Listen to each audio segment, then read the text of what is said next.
Yes, turabashimiye cyane bwoko bw'Imana nshuti z'umusaraba kandi tubahereza ikaze ku gicaniro Kibanga TV. Uyu munsi wa none twabashe kubazanira umutumirwa ugiye kutugezaho ubuhamya ndetse n'ijambo ry'Imana. Turabakiriye mu izina rya Yesu.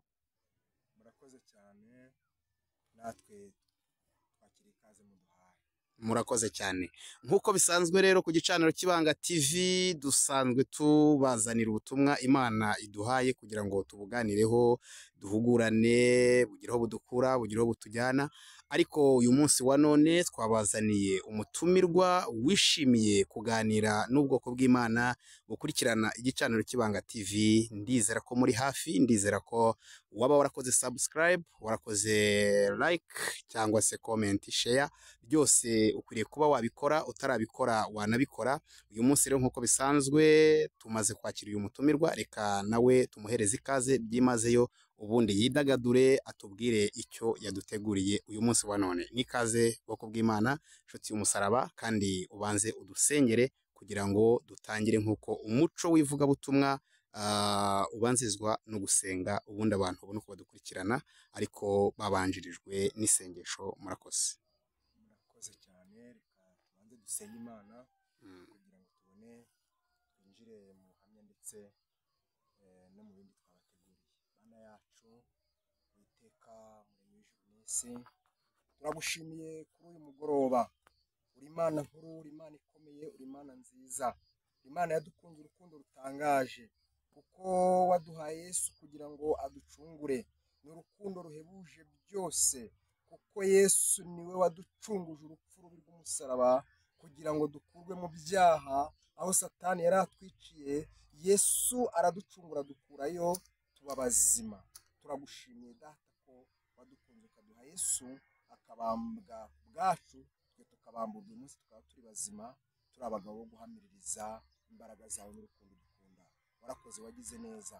Uyu mugoroba rero nta kindi kiduhurije ahangaha, ni uguhamya, ni ukukuvuga, ni ukuvuga aho wadukuye n'uko wadukijije. Turakwinginze rero kugira ngo abatwumva n'abaduteze amatwi n'abazatwumva nabo Mwami ubagirire neza, kandi ibyo tuvuga reka bigire aho bakura n'aho bibageza, kuko wadukijije urupfu. Hari abandi bakiriyo bakeneye gukira, reka rero nabo ijambo ndetse n'ubuhamya tugiye gutanga bibabere inzira yo kuza mu gakiza. Urakoze, uri Imana nziza kandi ko uratugirira neza.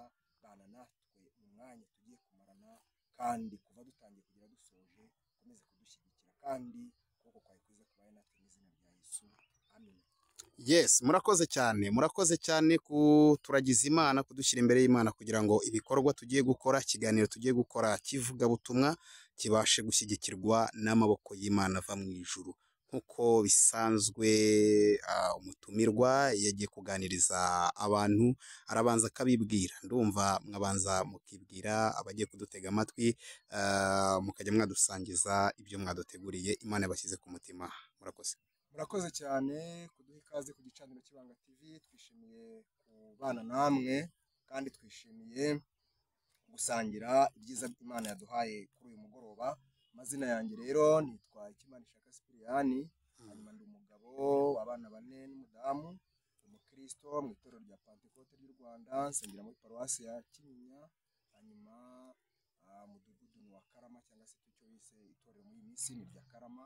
Hanyuma rero nkaba ndi hano kugira ngo mbasangize imirimo y'Imana n'aho Imana yadukuye. Murakoze cyane. Murakoze cyane kwibwira abantu. By'umwihariko rero abantu baravuga ati se uyu mutumirwa batubwiye ko atuzaniye ubuhamya, batubwiye ko atuzaniye ijambo ry'Imana. Ikintu mwateguye kijyanye n'ubuhamya, mbere yuko mutusangiza ijambo mwaba mudukopejeho kugira ngo igihe tuza kuba turi gutega amatwi ijambo tugire amatsiko y'icyo mugiye kutubwira mu buhamya. Murakoze cyane. Icyo tugiye kuvuga ni ubuhamya bw'aho Imana yadukuye. Imana yagiye idukura ahantu hatandukanye, kandi Imana ni nziza. Imana yatugizeho umugambi mwiza, ubwo twari mu byaha tutayizi, ariko yo kuko ari nyembabazi tugiraho umugambi kugira ngo idukize urupfu rw'ibyaha. Rero tuvuga ni imirimo y'Imana n'aho Imana yadukuye. Ni urupfu y'ibyaha Imana yadukijije, nibwo buhamya dutanga kandi tukavuga aho Imana yadukuye n'aho itugejeje ubu ngubu. Yego, murakoze cyane. Ndumva twabahereza umwanya tudatinze, mugatangira mukatugezaho ubutumwa bwose nk'uko mwabuteguye. Ni karibu. Murakoze cyane. Rero mbere y'uko tugira ikintu tuvuga, reka tubanze ijambo ry'Imana, kuko ijambo ry'Imana niryo ryatubatuye kandi ijambo niryo ryatubereye urumuri tuva mu mwijima, kuko tumaze kumva ijambo twamurikiwe n'umucyo. aho twari turi twumvisha ijambo ryatubereye umucyo, tuva mu mwijima tuza mu mucyo. Reka rero dufatanyirize hamwe n'abaduteze amatwi gufatanya ijambo ry'Imana mu rwandiko Pawulo yandikiye Abefeso. Turasoma mu bice bibiri, turaza guhera ku murongo wa mbere tugere ku wa 5, hanyuma twumve icyo ijambo rivuga, hanyuma tuze kubona gukomeza n'ibindi. Twasoma duhereye Efeso, urwandiko Pawulo yandikiye Abefeso ni ibice bibiri, turahera ku murongo wa mbere tugeze ku wa 5. Handitse ngo, namwe yarabazuye mwebwe abari bapfuye muzize ibicumuro n'ibyaha byanyu, ibyo mwagenderagamo kera mukurikiza imigambi y'iyi si, mugakurikiza umwami utegeka ikirere, ari we mwuka ukorera mu batumvira. Kandi natwe twese twahoze muri bo, dukurikiza ibyo kamere yacu yifuza, tugakora ibyo kamere n'imitima byacu byishakira. Kandi ku bwa kavukire yacu twari abo kugirirwa umujinya nk'abandi bose. Ariko Imana, kuko ari umutunzi w'imbabazi, yaduhinduranye bazima na Kristo kubw'urukundo rwinshi yadukunze, ubwo twari dupfuye tuzize ibicumuro byacu, ubuntu nibwo bwadukijije. Amen. Haleluya. Dushimye Imana muri uyu mugoroba ko turi ku gicaniro cy'Ibanga TV kugira ngo tubasangize imirimo y'Imana, cyangwa se aho Imana yadukuye. Uyu ni Pawulo wavugaga ku bya kavukire, avuga ku ho Imana yamukuye. Natwe rero turi hano kugira ngo dusangize abantu aho Imana yadukuye na kavukire yacu, nk'uko ijambo ribitubwiye. Kuko Imana, nk'uko ijambo ribitubwiye, ni umutunzi w'imbabazi. Yagiye idukura ahantu hatandukanye kubw'imbabazi zayo n'urukundo rwayo. Amen. Nanjye rero ubahagaze imbere, ubuhamya mbaha naho twavukiye muri kavukire y'iwacu. Hanyuma tuvuka dusanga turi mu byaha, tuvuka dusanga abasogokuruza bacu batazi Imana, bakora ibyaha, basenga ibigirwamana. Ariko Imana itwitegereje, kuko ari umutunzi w'imbabazi nk'uko ijambo ryabitubwiye, Yego. ntiyashima ko dupfira aho ngaho, Amen. ahubwo idukurishayo imbaraga zayo zikomeye, iduhindurana abazima na Kristo. Amen. Amen. Rero njyewe nk'uko nabibabwiye, ndi umugabo byaye 4, mfite umudamu. Navukiye mu ntara y'Amajyaruguru, akarere ka Rulindo, ni umurenge wa Bushoki, umudugudu witwa Mukoto, hanyuma akagari nako ni Mukoto. Rero aho hantu navukiye, nk'uko nawe hari aho wavukiye, njye nkunda kubwira abantu ngo hari hadasanzwe. Hari ubwo umuntu avuka agasanga nyine avukiye mu muryango, umva ni ibisanzwe, afite ababyeyi, abavandimwe, ibyo twese akenshi atari amateka nuko biba bimeze. Nanjye rero naravutse nk'uko abandi bose bavuka, nsanga mfite mama, hanyuma nsanga mama wanjye aba kwa sogokuru cyangwa se iwabo. Urumva impamvu natangiye mvuga ngo hadasanzwe, urabizi ko uyu mwana avutse avuka abona papa na mama. Yego. Njye ntabwo rero navutse mbona papa na mama, ahubwo naravutse mu gukura ukamenya ubwenge, nsanga nta papa, nsanga ahubwo hari sogokuru, kuko yari n'umusaza ushaje, menya ubwenge yari arengeje imyaka 70. Hanyuma rero nsanga mama abaho, nta handi yigeze abana ngo yatubyariye. Hanyuma rero nk'uko nabibabwiraga ko ari umuryango udasanzwe, mama wanjye yari umukobwa batoranije mu bandi, avukana n'abana 6, n'abahungu 2 n'abakobwa 4, bamutoranya muri bakuru be 4, bamutoranyamo ari umukobwa mutoya, bamuturanye ngo akore ibigirwamana. reka aha hantu tuhaganireho gakeya, tugende gakeya kandi kugira ngo abantu barusheho kumva neza basobanukirwe. Ubundi ijambo ry'Imana ntabwo rivugirwamwo, niyo mpamvu twari twacecetse, ariko ubu butumwa cyangwa se ubuhamya ugiye kwinjiramwo ndagira ngo abantu basobanukirwe. Iki kiganiro twakise mu nda y'ingoma, turagira ngo twinjire mu nda y'ingoma y'agakiza, kugira ngo abantu barebe aho bavuye, nk'uko ririya jambo Pawulo yaryandikiye amatorero atandukanye, amenyesha abantu ko hari aho yavuye, hari n'ahantu abandi bavuye. Niryo tugiye kuzamo uyu munsi wa none. Mu by'ukuri uyu mutumirwa twagiye twumva amakuru ye hirya no hino, aho yagiye asengera, aho yagiye atanga ubutumwa, akavuga uburyo ki yavutse muri Nyabingi.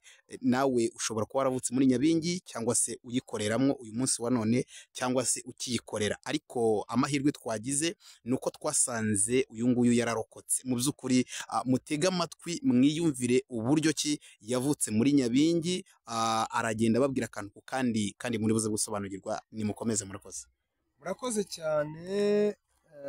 Nk'uko nari nkomeje mbivuga, twavukiye mu muryango udasanzwe. Pawulo mu ijambo yavuze ngo ku bwa kavukire yacu twari abo kugirirwa umujinya nk'abandi bose. Nanjye navukiye mu muryango wari uwo kugirirwa umujinya, ariko Imana idukurayo.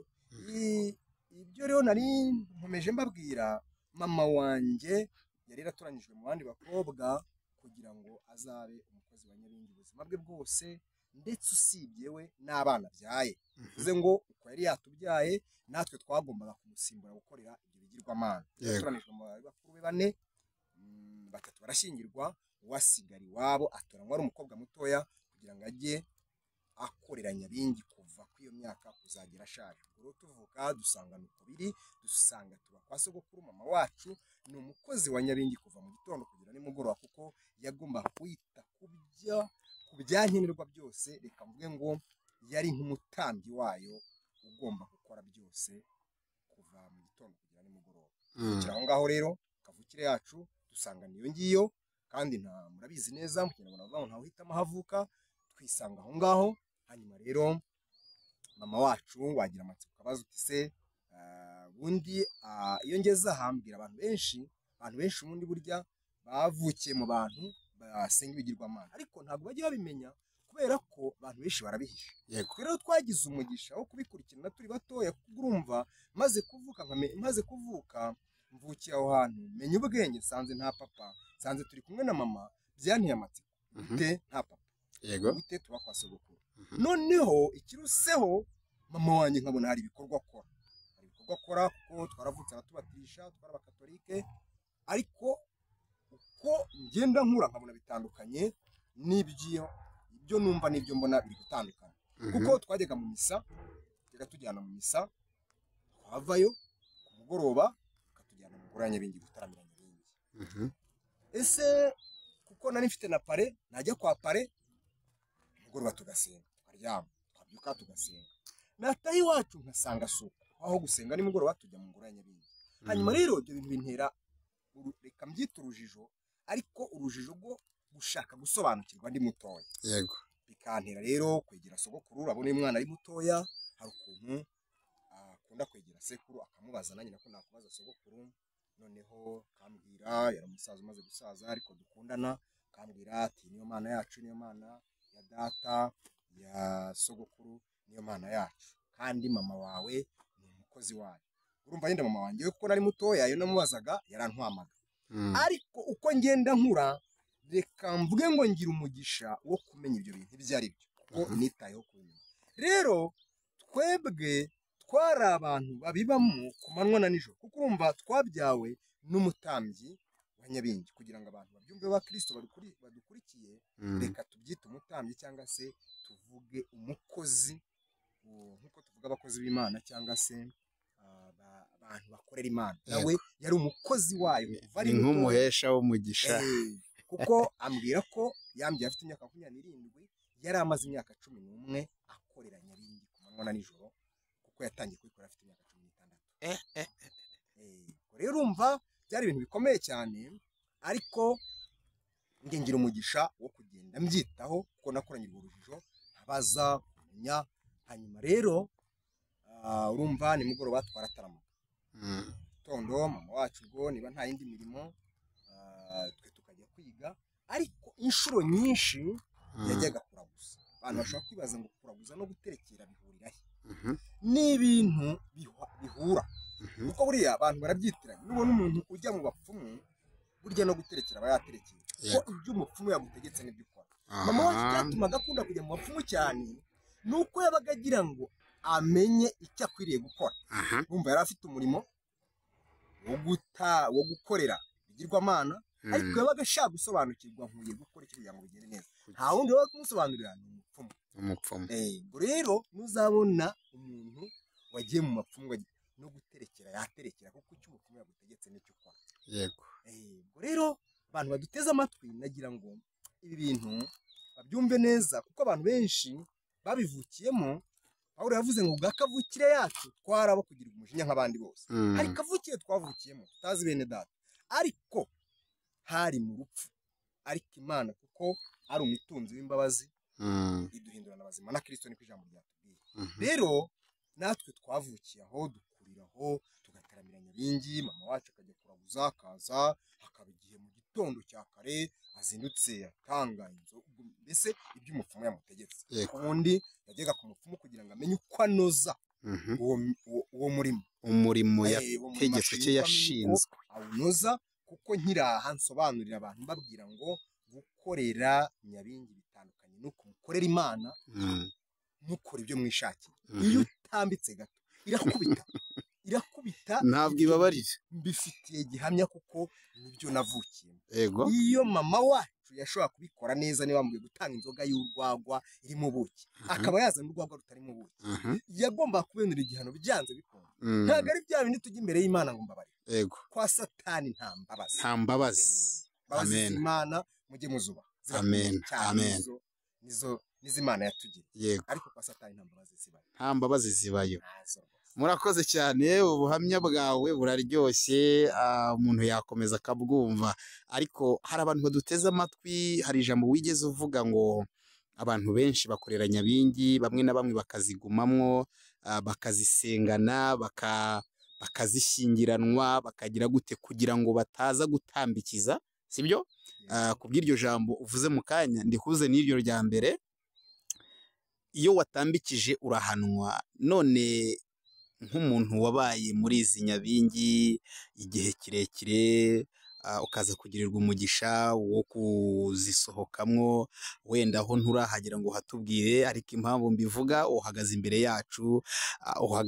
yacu uri umuntu wakijijwe niko mbitekereza ni nako kandi mbizi bitewe n'uburyo ugenda hirya no hino ugabura ijambo ry'Imana uganiriza abantu ndetse bakanagukunda ariko mu by'ukuri nk'umuntu ukibirimwo we wamugiriye ihe nama ubisengana kugira ngo ace umugozi murakoze cyane umuntu ukibirimo inama namugira urumva ni ibintu nakuriyemo nzi ububi bwabyo nzi imbaraga zabyo nzi ubugome bwabyo umuntu rero ukibirimo ubundi aba ameze nk'umuntu uri mu mwijima kuko umuntu uri mu mwijima ntabwo abona arakabakaba keretse amurikiwe n'umucyo ese akaba ari mu nzu ntihabona bisaba ko haka itara kugira ngo abone yajya bitari ibyo aragenda akaba yabwira n'ikintu umuntu ukibirimo namugira inama yo kwegera Imana nubwo atari ibintu umuntu yishoboza kuko natwe kuko Pawulo niwe wabisobanuye muri ijambo twasomye aravuga ngo Imana kuko ari umutunzi w'imbabazi ni imbabazi Imana yatugiriye mbese ni ubuntu Imana ikugirira none ikakumurikira namusabira kumurikirwa n'umucyo ari uryo jambo kuko iyo umurikiwe n'umucyo uva aho hantu ntabwo ari ibintu byoroshye kuko aha matinde gato abantu bahumve Satani agira imbaraga kuko mama wanjye kumutoranya atubwira ko yatoranijwe ari umukobwa w'imyaka 16 yari yo gushyingirwa icyo gihe mama wanjye yavutse 52 ibyo bintu yatangiye kubikorera muri 78 agize imyaka 16 kwiwa abantu bazi amateka bakuru baduteze amatwi ubundi ngo mwe myaka ku myaka 16 yidufatira irangamuntu nibwo bashyingiraga umukobwa nibwo yabaga bayinkumi ibaze rero imbaraga za Satani zifata umukobwa w'inkumi kandi mama wacu yatubwiye ati nari umunyaburanga kandi mba mbona na bakuru be nubwo nabamumenya ashaje nari umunyamuranga afite n'abasore bankeneye ariko izo mbaraga ziramufata zimuhamisha iwabo. Wakwibaza ngo gute umwana w'umukobwa bakuru we bashyingiwe ataziyambuye ngo ajye gushaka umugabo. Ubwo wenda tuzabigeraho, ariko ubwo kucyo muvandimwe yarambajije ntabwo ari ibintu byoroshye kuziyaka ntabwo byoroshye. Ni rwa rukundo rw'Imana, ni bwabo ntitugirira ikatumurikishiriza umucyo hanyuma tukavayo, kuko ubundi imbaraga za Satani zirakomeye zigumya zigutsindagira muri ibyo bintu, kubera ko abenshi nk'uko nabivuze mwabivukiyemo abantu babikorera, noneho izo mbaraga rero ziba zikuri hejuru zigutsindagira, atari imbaraga z'Imana ntabwo wapfa kuvayo, ariko Imana irahari kugira ngo iturokore urupfu rukomeye. Urakoze cyane. Reka nkubaze ikindi kibazo, ndizera ko no muri komenti bazajya batwandikira babitumenyeshe, nibifuza kugira icyo bakubaza bazandike hasi muri komenti batubaze tukongere tugutumire. Ariko iki kibazo kivuze ngo bari baramutoranije kugira ngo akorere Nyabingi. Ese ubundi kugira ngo umuntu nk'uwo nguwo ukorera Nyabingi cyangwa se Nyabingi ubwayo igutoranye, ikorere mu muntu agutoranye kugira ngo ube wamukorera cyangwa se wayikorera uhabwe izo nshingano, nta kindi kintu barebagaho cyo kuba ufite uburanga burenze ubw'abandi? Donc turagira ngo tubwire niba hari icyo Nyabingi yarebagaho kugira ngo utoranywe. Arakoze cyane mwene data. Ntekereza ko tuzakomeza kugenda tuganira n'ubuhamya burebure, ariko kucyo yarambajije ubundi Nyabingi cyangwa se ibigirwamana, buriya Satani hari kopi y'iby'Imana afite. Nk'uko twese tubizi nk'abakristo neza amatwi, Imana iratoranya. Imana itoranya abakozi uhereye kera kose, Imana yaratoranyaga uhereye kuri ba Yeremiya, abantu bose na Dawidi yaramutoranije imusimbuza Sawuli imutoranije. Satani nawe aratoranya, ntabwo ari abantu bamutoranya. Satani aratoranya, cyangwa se reka kugira ngo byumvikane neza ko turi kuvuga by'iwacu muri kavukire, Nyabingi aratoranya. Nyabingi niwe watoranije mama wanjye, yari afite bakuru be babiri, akaba wa gatatu hakazana murumuna we, ariko amutoranyamo. Wavuga utamutoranya akurikije iki? Nari mvuze ikintu gikomeye abantu bakwiye kumenya, nk'uko muzi ko Imana itoranya mu bantu gakuramo umuntu ituye ni umukozi wanjye, cyangwa se ikamwamiriza ituye n'umwana wanjye nishimiye. Nyabingi nawe ashobora gutoranya mu bana batanu wabyaye, agatoranyamo umwe. Mama wanjye rero yatoranijwe muri bakuru be, yari afite basaza be babiri akagira bakuru be babiri, nawe akaba wa gatatu, akaba murumuna we, iramutoranya yemeza. Ntabwo ari se wamuhisemo, ntabwo ari nyina, ntabwo ari bakuru be, ntabwo ari basaza be, ahubwo yo yamutoranije. Yo niyo ubwayo yamutoranije, ivuga ko ishaka ko ari we yikorera, kuko Satani ubundi afite kopi gatoya ni yarabikubwiye ko we ubwe ari Nyabingi yamutoranije. Ni kuri umuntu ajya mu nzozi yagiye kumva byabaye. Icyo namaze kumva uracukumbura urasesengura, numvise hari n'amateka maremare uzi, waba waramubajije yarabikwibwiriye cyangwa ni wabyumvanye abandi? Murakoze cyane abanteze amatwi, ndagira ngo mumenye iki ubuhamya ntanga ntabwo ari ubwo numvise, nubwo nabayemo. Mama wanjye uyu munsi tuvugana mbahagaze imbere afite imyaka 72 y'amavuko, aracyariho, arakijijwe, ndetse ndagira ngo mbamenyeshe iyo twahuye namusuye dushobora guhera mu gitondo tuganira tukagira nimugoroba, cyangwa twahera ku mugoroba bugake, kuko aho Imana idukuriye mu ibyo bintu tukabimenya, hari amatsiko menshi tugenda tugira tukamubaza, kandi aracyari umuntu wibuka cyane ibyamubayeho. Hanyuma rero muvandimwe yarambajije ngo yarabimbwiye, turaganira cyane, yarabimbwiye, yambwiye ko Nyabingi yamutoranije, imutoranya itereye. Ubundi nabibabwiye ko nawe mu mirimo yari ashinzwe kwari ukuyikorera no gutunganya ibikenewe byose kugira ngo Nyabingi nyine reka tuvuge ngo yishime cyangwa se imunezererwe nk'umukozi yatoranije. Nk'uko Imana igutoranije uba ugomba gukora umurimo wayo. Rero nawe mbere y'uko imutoranya, ise umubyara niwe wakoreraga Nyabingi. hanyuma ise amaze kugenda asaza yagombaga kugira umwana aha izo nshingano. Ariko ntabwo ari nk'uko muzi baraga karaga umwana ngo aha, ahubwo ise we nk'uko uzi ushobora kubwira Imana ngo mu bana banjye, cyangwa se ukabasengera ngo abana banjye bazagukora. Dawidi yarabivuze. Hari indirimbo muri byeza aririmba ngo dore ndagiye nk'uko abandi bagenda mwana wanjye uzubaha Imana. Yasabibwira Salomo. Ndumva Dawidi nawe yaraze Salomo, ariko yabibwiraga Imana kugira ngo imwongerere imbaraga, umwana we mbega agire imbaraga kugira ngo azamusimbure. Nabyo turumva bigenda gusa. Ashobora kuba yarasenze asaba ngo Nyabingi zongerera imbaraga umukobwa we. Urakoze cyane kuko uje mu ijambo ry'Imana kandi ijambo nkunda. Dawidi uriya murage yahaye Salomo, abantu bajye bita gusoma ijambo ry'Imana. Uriya murage yahaga Salomo, Bibiliya itubwira ko yari agiye kugenda, kuko yatangiye abwiye umuhungu we ngo ndagiye nk'uko abisi bose bagenda. Komera umugabo, ubaha Imana, hanyuma izakubera umubyeyi. Ariko abantu bajye basoma bahereye inyuma, Imana yari yatoranije Salomo. Kuko hari igihe Imana yizibwira Dawidi ngo abana bawe nibagendera imbere yanjye ntazabura mu gusimbura ku ngoma. Imana yatoranije Salomo mu bahungu yari afite, ko Dawidi yari afite abahungu bagera muri 10 n'abandi, ariko itoranyamo Salomo. Rero na mama wanjye ntabwo ise yamuhaye umurage, ntabwo yamuraze ngo mukobwa wanjye ndagutoranyije muri bagenzi bawe uzakorere ibigirwamana nakoreye na data yakoreye.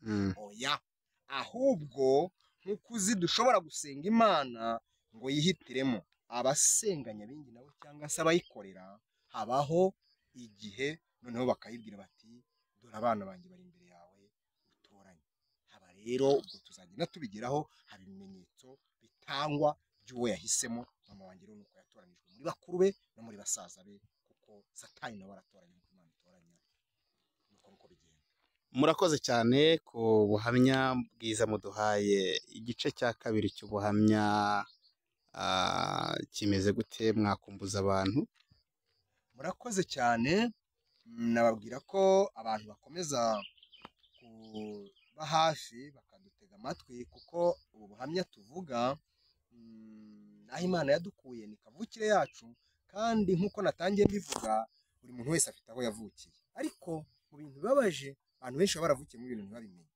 Rero numvise mfite ishyaka ryo kubwira aba bantu ubuhamya bwa kavukire yanjye, n'aho Imana yadukuye ikoresheje imbaraga zayo nyinshi kubw'imbabazi zayo n'urukundo dukunda, kugira ngo abantu nabo bamenye, ari abakibirimo ari ababivuyemo, barushaho kumenya amateka. Ubutaha rero tuzakomereza mbabwira uko mama wanjye yakoreraga ibyo bigirwamana.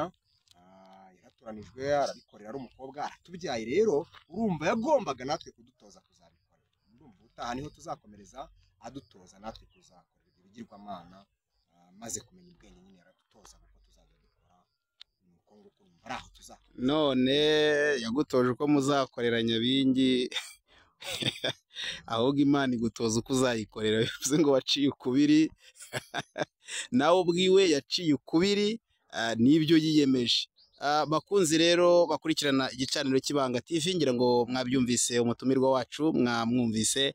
Mukore subscribe abatarayikora, mukorera like, comment, share, kugira ngo mukingure imiryango dukurikirane ubu butumwa mu nda y'ingoma, ubundi twumve icyo Imana idushakaho. Hari abakiri muri za Nyabingi, Imana yiteguye ko muyivugira mugacika ingoyi maze mukemenyesha abandi, ndetse kandi n'abamaze kubivamwo namwe kandi mukomeze abakibirimo, ntimubajugunye ahubwo mubahamagarire kubivamwo mu izina rya Yesu. Turagira ngo rero wongere udusomere iryo jambo dusoza, kugira ngo abantu b'Imana baze gusoreza mu ijambo ry'Imana, kandi murisome muri nonosore kabisa, mwumve aho Imana ikura abantu. Niho yakuye umutumirwa wacu Cyprien, ni naho nawe kandi yagukuye wowe udutega amatwi uko bwije ndetse nuko bukeye. Murakoze, mwadusomera ijambo ry'Imana. Murakoze cyane. Reka twongere dusome ijambo twatangiriyeho ari mu rwandiko Pawulo yandikiye Abefeso. Ni ibice 2, tubihereye ku murongo wa mbere. Umutwe w'amagambo uvuga ngo gukizwa n'ubuntu. Riravuze ngo namwe yarabazuye mwebwe abari bapfuye muzize ibicumuro n'ibyaha byanyu, ibyo mwagenderagamo kera mukurikiza imigenzo y'iyi si, mugakurikiza umwami utegeka ikirere, ari we mwuka ukorera mu batumvira. kandi natwe twese twahoze muri bo dukurikiza ibyo kamere yacu yifuza, tugakora ibya kamere n'imitima byacu byishakira, kandi ku bwa kavukire yacu twarabo kugirirwa umujinya nk'abandi bose. Ariko Imana kuko ari umutunzi w'imbabazi, yaduhinduranye bazima na Kristo kubw'urukundo rwinshi yadukunze, ubwo twari dupfuye tuzize ibicumuro byacu, ubuntu nibwo bwadukijije. Amina. Nimuze dukizwe n'ubuntu ku gicaniro cy'Ibanga TV. Urumva yuko izi mbaraga zakoreshwaga n'abatumvira, ntabwo dukwiriye kuyoborwa n'imbaraga z'abatumvira. Mu by'ukuri niba uri umukristo, yoborwa n'imbaraga z'abumvira, urekura ibya Satani mu izina rya Yesu. Turashimiye umutumirwa wacu, turabashimiye ko mwakira ubutumire bwacu. Murakoze, natwe turabashimiye ku ikaze mwaduhaye. Yego, namwe kandi turabashimiye kubera ko mwaduteze amatwi. Mugira umugisha w'Imana n'ibihe byiza.